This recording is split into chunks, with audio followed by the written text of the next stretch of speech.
পশ্চিমবাংলার একটা অভদ্র নেমখারাম জানোয়ারের বাচ্চা নেতা, তার নাম হচ্ছে তন্ময় ভট্টাচার্য। দেখলাম এ হচ্ছে কমিউনিস্ট সিপিএম এর নেতা, এরা নাস্তিক। আমি বুঝতে পারলাম ওই জন্যে পশ্চিমবাংলার মানুষ এদের মুখে পিশাব করেছে, ওই জন্যে রাশিয়ার মানুষ এই কমিউনিস্টের মুখে পিশাব করেছে। আজকে দেখলাম আমার নবীজিকে নিয়ে কুপ্তি করেছে এই লোকটা। ইসলাম ধর্মটা যেহেতু সবচেয়ে পরে এসেছে, এবার পরে আসার অ্যাডভান্টেজ হিসাবে সেটা মোর আধুনিক। এবার এই আধুনিকতায় তারা একটা নির্দিষ্ট আচরণবিধি নির্মাণ করলো, এবং ধর্মটা যেহেতু সেমেটিক ধর্ম, সেহেতু সেই ধর্মাবলম্বী সকলে সেই আচরণবিধিটার আন্ডারে গেল। কত ধর্ম বিদ্যমান, তার ভিতর সবচাইতে আধুনিক ধর্ম হচ্ছে ইসলাম, যেহেতু পরে এসেছে, এটার অন্য কোনো কারণ না। এইবার সেই ইসলাম সে কিন্তু প্রথমে ধর্মরূপে আসেনি, ধর্মরূপে আসেনি। হযরত মুহাম্মদ ছিলেন আসলে একজন যোদ্ধা, এবং হযরত মুহাম্মদ এক হাতে তরবারি আর এক হাতে হাদিসের বাণী নিয়ে তিনি মানুষকে জয় করতে চেয়েছিলেন। এখন সমস্যা হচ্ছে, সেই সময়ের পৃথিবীতে তো আধুনিক রাজনীতির ধারণা ছিল না, গণতন্ত্রের ধারণা ছিল না। ধরুন আমাদের শ্রী চৈতন্যদেব, যে তুমি কত বড় মিথ্যাচার করছো, ওই জন্য পশ্চিমবাংলার লোক তোমাদের মুখে পিশাব করেছে, রাশিয়ার লোক তোমাদের মুখে পিশাব করে তোমাদের লাল ঝান্ডা মিটে গেছে রাশিয়া থেকে। যারা সিপিএম এর লিডার আছেন, অনুরোধ করছি একে ক্ষমা চাইতে বলুন। আগামীতে তোমরা একটা ভোটও পাবে না। যদি রসুলের বিরুদ্ধে বলে, আর জবানটা টেনে ছিঁড়ে দেওয়া দরকার। হযরত মুহাম্মদ মুস্তাফা সাল্লাল্লাহু আলাইহি সাল্লাম উম্মি শব্দর মানা করেছে, এই হারামখোর নবীর হাদিস লেখেনি। আল্লাহ রসুল সাল্লাল্লাহু আলাইহি সাল্লাম গারে হিরার মধ্যে ছিলেন। আর এটা তন্ময় ভট্টাচার্যের জন্য দিচ্ছি, শোনো হারামের আওলাদ। আল্লাহর হাবিব সাল্লাল্লাহু আলাইহি সাল্লাম গারে হিরার মধ্যে ছিলেন। জিবরিল আমিন এলেন আর নবীজিকে বললেন, হে নবী পড়ো, ইকরা বিসমি রাব্বিকাল্লাযী খালাক। আমার নবী নিজের মুখে পড়েছেন, জোরে বলুন সুবহানাল্লাহ। উম্মি শব্দের অর্থ, কেউ যদি বলে নবীজি মূর্খ, তার থেকে বড় জানোয়ার হারামের আওলাদ আর পৃথিবীতে কেউ নেই। আমি ইয়াসিন বলে গেলাম। উম্মি শব্দের অর্থ এটা নয়। তন্ময় ভট্টাচার্য হারামের আওলাদ, শোনো, উম্মি শব্দের অর্থ মূর্খ নয়, উম্মি শব্দের অর্থ অশিক্ষিত নয়। উম্মি শব্দের অর্থটা, ব্যাখ্যাটা শুনে যাও। আজকে আমি ইয়াসিন স্টেজে বসে আছি, আমাকে যে নুরানি কায়দা পড়িয়েছে সে যদি এখানে আসে, সে বলবে না ইয়াসিন আমার ছাত্র? আপনারা মনে করছেন ইয়াসিন বিরাট বড় বক্তা, আমার পরে জয়নাল আবিদিন ভাই আসবেন, আমার বড় ভাই, আমার আব্বাকে আব্বাজি বলেন। আপনারা মনে করবেন বিরাট বক্তা, কিন্তু উনার উস্তাদ যদি আসে, সে বলবে না জয়নাল আবিদিন আমার ছাত্র? কথা বলে। আমার আগে মুফতি সাহেব ছিলেন, মুফতি সাহেবের কাছে আমি না পড়লেও ওনাদিকে আমরা উস্তাদের মতো শ্রদ্ধা করি, ঠিক কিনা? উনি আমাকে কি জিজ্ঞেস করলেন, আব্বাকে আমার সালাম বলে দেবেন। আমার আব্বাজিকে সালাম দিলেন, সালামটা বলে দিবেন আপনার আব্বাকে। এটা হচ্ছে উলামাদের মহব্বত। আমার স্কুলের মাস্টার যিনি আমাকে পড়িয়েছেন, আমি যতই বড় বক্তা আপনাদের কাছে হয়ে যায়, আমি তার কাছে ছোট। আজ থেকে 10 বছর আগের কথা বলছি, আমি 18 বছর জলসার ময়দানে আছি। আমি আমার বর্ধমান টাউন থেকে বাসে চেপেছি, গাড়ি আমার শোরুমে, বাসে চেপে আমি বাড়ি যাচ্ছি। তো আমার একজন স্কুলের মাস্টার ছিলেন অঙ্কের, রবি বাবু নাম, অঙ্ক নিতেন। তো আমি সিটে বসে আছি, তো রবি বাবু চাপলেন, উনি এসে দাঁড়িয়েছেন। আমি উনাকে দেখে দাঁড়িয়ে গেলাম, স্যার আপনি বসুন, বৃদ্ধ মানুষ। তো তিনি বললেন, ইয়াসিন তুমি এত বড় বক্তা, তুমি বসো, আমি বসলে বেয়াদবি হবে। তিনি আমাকে এরকম শ্রদ্ধা করছেন। না স্যার, আপনার জুতো সোজা করতে হবে, আপনি আমার গুরু, আপনি শিক্ষক, আপনি বসুন, আমি দাঁড়াই। তিনাকে হাতটা ধরে বসালাম। আমার পুরসা পর্যন্ত 27 কিলোমিটার আমি দাঁড়িয়ে গেলাম। কেন? তিনার কাছে আমি ছোট, তিনি আমার গুরু, তিনি আমার শিক্ষক। একটা অক্ষর যদি পড়িয়ে থাকে, ওয়াটা যদি পড়ায়, তাকে শিক্ষকের মতো সম্মান করতে হবে। ইমাম আবু হানিফা রাহিমাহুল্লাহ শুনেলেন, যারা স্টুডেন্ট আছো যারা বয়স্ক বিয়ে হয়ে গেছে, স্কুল ছেড়ে দিয়েছো, তারা শুনে যান। ইমাম আবু হানিফা রাহিমাহুল্লাহকে একজন প্রশ্ন করলেন, কুকুর কখন বালিগ হয়? তিনি বললেন যে আমি তো এটা জানি না, তোমাকে কালকে বলবো। তো একজন মুচি জুতো সেলাই করছে, তাকে বললে, এই তোকে একটা প্রশ্ন করবো, উত্তর দিতে পারবি? বলুন। বলে, কুকুর কখন বালিগ হয়? বলে, ঠ্যাংটা তুলে মুদলে কুকুর বালিগ হয়। এ তখন উত্তর পেয়ে গেল। সেই দিন থেকে রওয়ায়েতে আছে, ইমাম আবু হানিফা রাহিমাহুল্লাহ এই একটা কথা শিকার কারণে তাকে শিক্ষকের মতো শ্রদ্ধা করত। জোরে বলুন না সুবহানাল্লাহ। এটা বড়দের আখলাক। চলুন আমি কি বুঝাচ্ছি। আল্লাহর হাবিব সাল্লাল্লাহু আলাইহি সাল্লামকে কেউ যদি শিক্ষা দিত দুনিয়াতে, সে কি বলতো? মোহাম্মদ আমার ছাত্র। বলতো না? বলতো না। আমার রাসূলকে ছোট করা হবে। যতগুলো নবী পয়গম্বর এসছে, এ হারামের আওলাদ তন্ময় ভট্টাচার্য শোনো, আমার রাসূল মূর্খ ছিল না, অশিক্ষিত ছিল না। যতগুলো নবী পয়গম্বর এসছেন, সমস্ত নবী পয়গম্বরের দুনিয়াতে কোনো শিক্ষক ছিল না। সকলের শিক্ষা গুরু হচ্ছে আমার আল্লাহ নিজে। জোরে বলুন সুবহানাল্লাহ। আল্লাহ নিজে শিক্ষা দিয়েছেন। জিবরিল আমিন বলেছেন, পড়ো হে নবী, আল্লাহ আমাকে পাঠিয়েছেন। ইকরা বিসমি রাব্বিকাল্লাযী খালাক। আমার রাসূল সঙ্গে সঙ্গে পড়েছেন। জোরে বলুন সুবহানাল্লাহ। আল্লাহর কুদরতি। আল্লাহর নবী শুনেলেন। আর একটা উক্তি দিচ্ছি, আলেমরা ছাড়া অনেক লোক জানে, অনেক লোক জানে না। আল্লাহর নবী সাল্লাল্লাহু আলাইহি সাল্লামের জানাজার নামাজের ইমামতি কে করেছিলেন? আলেমরা, তালবিল ইলমরা বলবেন না, আপনারা বলুন, জানেন? কে বলে জানাজার হয় নাই? এমনি দাফন করে দিয়েছে? হ্যাঁ, আল্লাহ রাসূল সাল্লাল্লাহু আলাইহি সাল্লাম দুনিয়া ছাড়ার আগে বললে, হে আমার সাহাবীরা শোনো, আমি দুনিয়া ছাড়ার পরে আমার ইমামতি কেউ করবে না, তোমরা একা একা জানাজার নামাজ পড়ে নেবে। এর পেছনেও লজিক লুকিয়ে আছে। কোন সাহাবী যদি জানাজার নামাজ পড়াতেন, ইমামতি করতেন, সে বলতো, নবী আমাকে অর্ডার দিয়েছে, তোমরা আমার কথা মেনে চলো। তার দুনিয়াতে গুরুত্ব বেড়ে যাওয়ার কারণে রাসূল অর্ডার দেয়নি। সবাই নিজে নিজে নিয়ত করবে আর জানাজার নামাজ পড়ে বেরিয়ে যাবে। আল্লাহ রাসূল সাল্লাল্লাহু আলাইহি সাল্লামের জানাজার নামাজের ইমামতি কেউ করেনি। এটাও একটা বড় লজিক, যেন কেউ রাসূলের থেকে বড় না হয়। আল্লাহ তাআলা হুকুম দিয়েছেন, অথচ এই হারামের আওলাদ তন্ময় ভট্টাচার্যের জানা নেই। রাসূল 1400 বছর আগে বলেছেন, নখ ছোট করো। এটা তোর বাপের বেটা বৈজ্ঞানিক জানতো না, আল্লাহ রাসূল দিয়েছে। আল্লাহ নবী 1400 বছর আগে বললেন, মোষ ছোট, দাড়ি বড়। বৈজ্ঞানিকরা আজকে বলছে, বিশেষজ্ঞরা বলছে, যারা বড় মোচ রাখবে পানি পান করবে।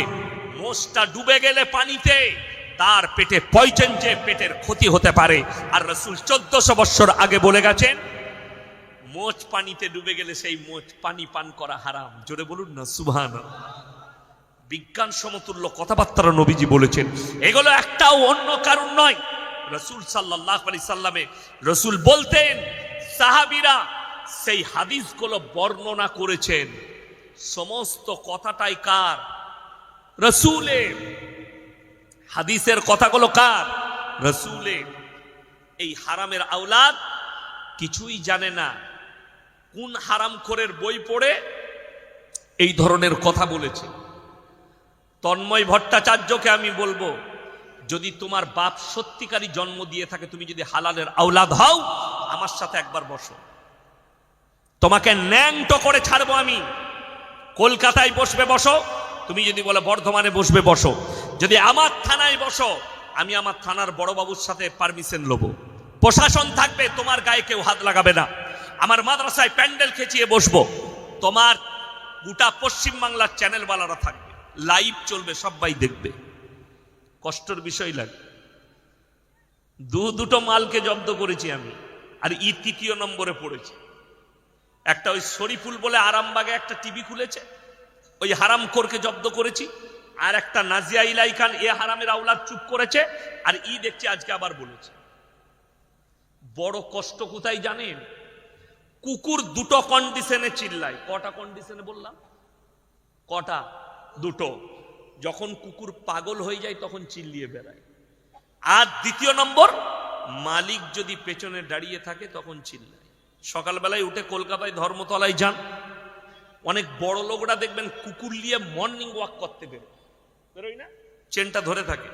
ওই কুকুরগুলো কিন্তু মানুষ দেখলেই কি করে? বউ বউ করে না, করে না। সে জানে মালিক আমার পেছনে আছে, আমাকে মারতে পারবে না। কিন্তু রাস্তার একটা সুস্থ মস্তিষ্কের কুকুর সে চিল্লাবে না। কেন? সে জানে আমি যদি ভৌ করি হয় পাথর মারবে, না হলে লাঠি দিয়ে আমাকে মারবে, আমার মালিক না। समझदारों के लिए इशारा काफी है। तुम्हारे पीछे तुम्हारा मालिक खड़ा है, इसीलिए भौंक रहे हो। या तो तुम पागल हो चुके हो या तुम्हारे पीछे तुम्हारा मालिक खड़ा है।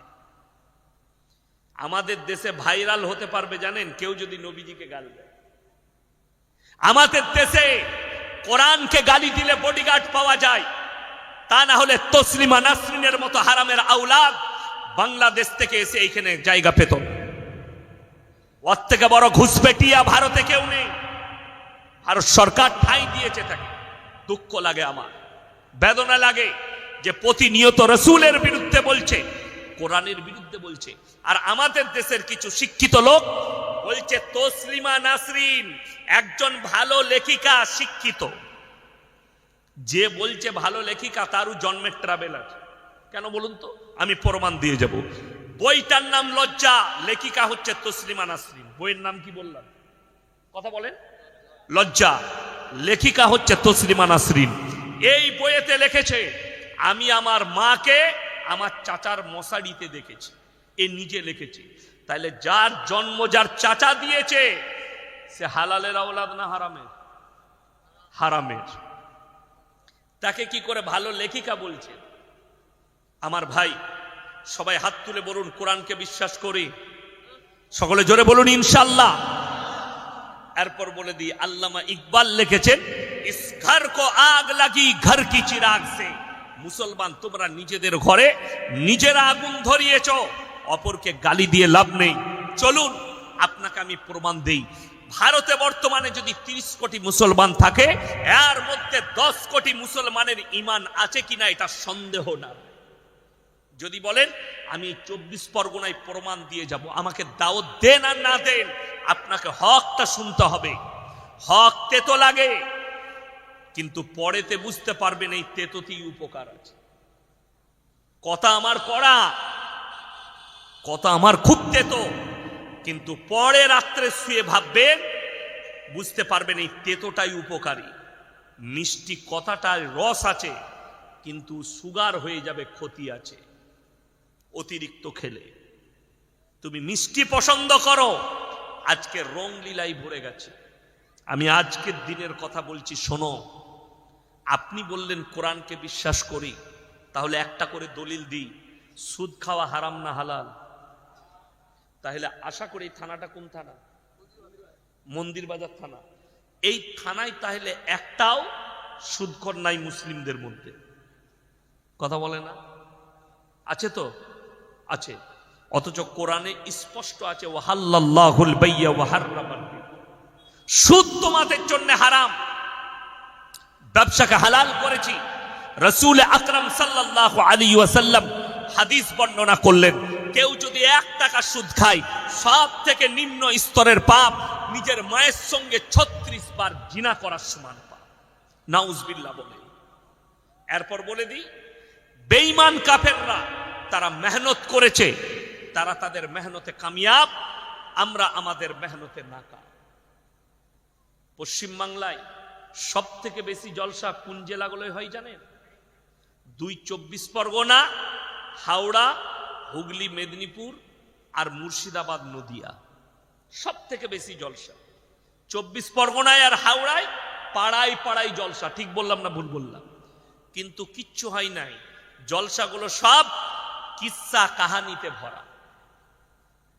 হুজুররা কিস্সা কাহানি শোনাচ্ছি আমরা, আপনারা শুনছেন, ও হুজুরের গলা ভালো ছিল, বাস জলসা শেষ।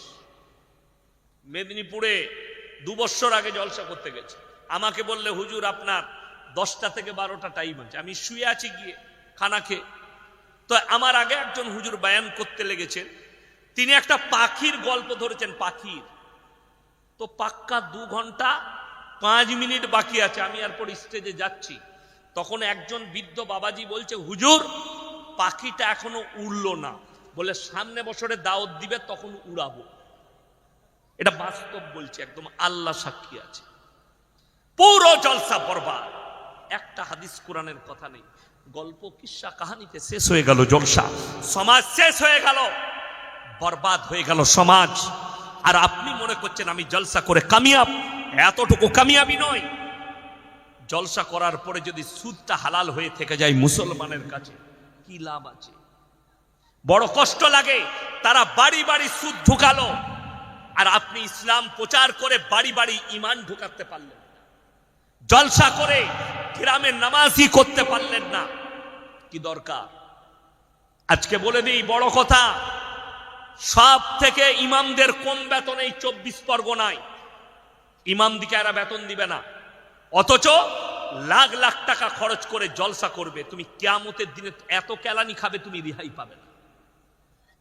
বক্তা চাইছে 25,000, ইয়াসিন সাহেব অগ্রিম অ্যাকাউন্টে ভরে দাও, অমুক বক্তা 30,000 অ্যাকাউন্টে ভরে দিচ্ছে, 3 লাখ 4 লাখ জলসায় খরচ করছে। আর বেচারা ইমাম সাহেব 24 ঘন্টা তোমার মসজিদে ডিউটি দেয়, 365 দিন ডিউটি দেয়। ইমাম সাহেব মসজিদে দাঁড়িয়ে বলছে, বাবা আমি 5 বছর আছি, 1000 টাকা বেতন বাড়াও। বলছে মিটিং করবো, হারামখোর, কবরে যা তোর মিটিং বার করবে ফেরেশতা। 1000 টাকা বাড়ানোর জন্য মিটিং করবে, আর বছরে 4 লাখ খরচ করে বক্তা এনে জলসা করছে। এই জলসা করার থেকে না করা অনেক উত্তম। যারা মসজিদে বাটবেল লাগায় আর এসি লাগায় আর ইমামের 1000 বেতন বাড়াতে পারে না, তাদের নামাজ পড়ার থেকে না পড়া অনেক উত্তম। আমি ইয়াসিন বলে গেলাম, কোন বাপের বেটা মলবি আর মুক্তি থাকলে স্টেজে নিয়ে আসো, আমার সঙ্গে টক্কর নেবে। আমার ভাই, অনুরোধ করে বলে যাচ্ছি, বেঈমান কাফেররা কি মেহনতে জিতেছে শুনেলেন? তারা সুদটা শুধু ব্যক্তির কাছে রাখেনি, আম করে দিয়েছে, প্রত্যেকটা বাড়ি বাড়ি সুদ ঢুকিয়েছে। সেটার নাম দিয়েছে গ্রুপ লোন আর বন্ধন লোন। আপনার আমার বিবি, হারামের ওপরে আপনি ভরসা করতে লেগেছেন, সুদের ওপরে ভরসা। এরা আমার আপনার মা বোনকে টেনে রাস্তায় বার করে দিল বেপর্দা করে। আর আপনি মৌলবীর বিরুদ্ধে কথা বলেন, ফেসবুকে গালি দেন। বাপের হিম্মত থাকলে স্টেজে এসে এখন আমাকে গালি দিয়ে দেখান, দেখবো তুমি কত বড় বাপের বেটা। ফেসবুকে গালি দেওয়া সহজ, একটা মৌলবীকে গালি দেওয়া সহজ। তুমি হক সহ্য করতে পারবে না, তুমি গালি দিচ্ছ, আল্লাহর কসম কিয়ামতের দিনে কি করে দাঁড়াবে? কিংবা কিয়ামতের দিনে তোমার বিবি এই গ্রুপ লোন আর বন্ধন লোন করার কারণে জাহান্নামের রাস্তা অতিক্রম করবে, তুমি কি বরদাস্ত করে নিতে পারবে? যদি বরদাস্ত করো তা সুদ খাও। একটা আলেম একটা ইমামকে 5,000 বেতন দেন, ইমামের বউকে রাস্তায় পেরিয়ে গ্রুপ লোন করতে হয় না। আর তুমি টোটো চালিয়ে 20,000 রোজগার করো, তোমার বিবিকে বার করে দিয়েছো, কোমরে কাপড় গুঁজে পেট বার করে পিঠ বার করে যা অফিসারের কাছে গ্রুপ লোন নিয়ে আয়। তোমার থেকে বড় নালায়েক পৃথিবীতে কেউ আছে? অথচ তুমি বলছো রাসূলকে বিশ্বাস করি, আল্লাহকে বিশ্বাস করি। যদি তুমি কোরআনকে বিশ্বাস করতে, আল্লাহকে বিশ্বাস করতে, তাহলে তোমার এই বিশ্বাসটাও হতো রুজির মালিক সকলে বলুন কে? আল্লাহ। আপনি অবাক হবেন, একটা মানুষ 100 গ্রাম চালের ভাত খায়, ঠিক কিনা? খুব জোর 50 গ্রাম চালের ভাত খাবে। তুমি একবার পৃথিবীর বিজ্ঞানের দিকে তাকাও, পৃথিবীর মানচিত্রের দিকে তাকাও। 3 ভাগ প্রাণী সমুদ্রের তলে আছে, 1 ভাগ স্থলে আল্লাহ রেখেছেন, 3 ভাগ প্রাণী সমুদ্রের তলে। একটা নীলতিমি মাছ 24 ঘন্টার ভেতরে 100 কুইন্টাল খাবার খায়, 10 টন খাবার খায়। কে রুজি দান করে? গোটা সমুদ্রের তলে এতগুলো প্রাণীকে আমি আল্লাহ রুজি দান করি। একটা জঙ্গলের হাতি 24 ঘন্টার ভেতরে 1 টন 10 কুইন্টাল খাবার খায়, আমি আল্লাহ রুজি দান করি। আর তোমার 100 গ্রাম রুজি আমি দান করতে পারবো না? তুমি বিশ্বাস না করে হারামে বিশ্বাসী হয়েছো, কত কষ্ট লাগে। এরপর ভেবে বলুন, যে লোকটা জানে সুদ খাওয়া হারাম, যে মহিলা জানে সুদ ইসলামে হারাম, তারপরে সুদ খাচ্ছে, এর থেকে বড় আল্লাহর দুশ্মন আর কেউ হতে পারে? এর থেকে বড় রসুলের দুশ্মন কেউ হতে পারে? আপনি কাকে দুশ্মন ভাবছেন? আপনার ঘরে দুশ্মনী আছে। আপনারা ইমানদারির সঙ্গে বলে একটা একটা করে বুঝিয়ে দিচ্ছি, মদ খাওয়া হারাম না হালাল?